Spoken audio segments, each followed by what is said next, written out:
My question is to the Prime Minister. Lyle Shelton from the Australian Christian Lobby has said that the push for marriage equality, quote, is causing unthinkable things to happen, just as unthinkable things happened in Germany in the 1930s.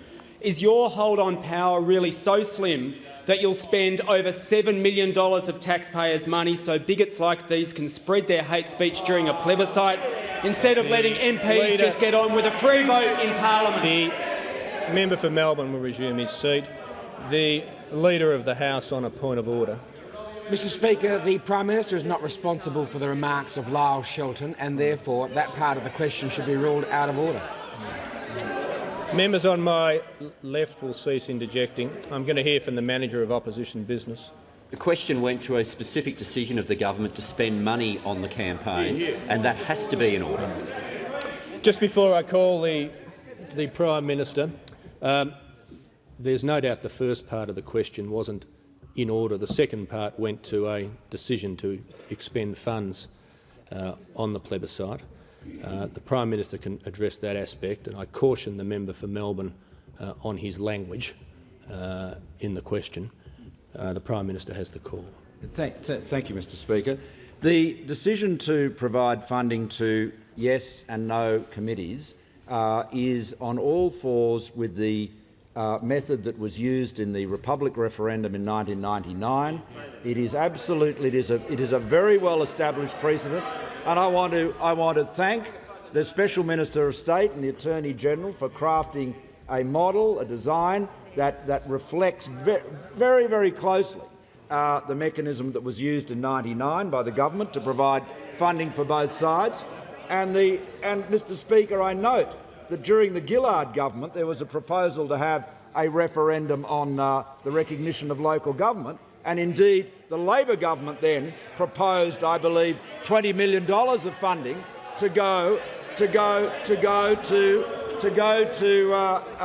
be shared between the two sides advocating the case. So what is being proposed is a conventional approach. It has a precedent in the Republic referendum. It is thoroughly fair, and I want to say to the honourable member, when the plebiscite comes, he and I, despite all of our many differences on other issues, will both vote yes. That's true. So we'll agree with that.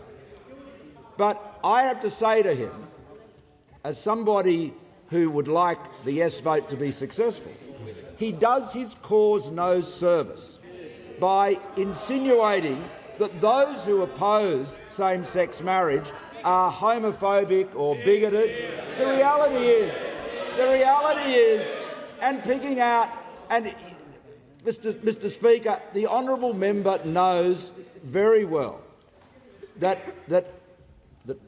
as Prime Minister, I am not responsible for what that gentleman says any more than he is responsible for what advocates on the other side of the debate say. The bottom line is this. The member for Melbourne. What he's afraid of is a debate. What he's afraid of is speech. What he's afraid of is that he does not trust the civility. Yes, you said you don't trust the civility of the Australian people, the people who elected you.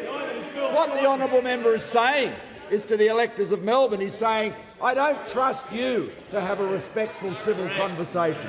I don't trust you to be anything other than bigots. The reality is we put our faith in the Australian people. This is a great democracy. The plebiscite is a proposal we took to the election. We won the election. We have a mandate, and we are asking the Leader of the Opposition to work with us to ensure that on February 11th, every Australian gets their say.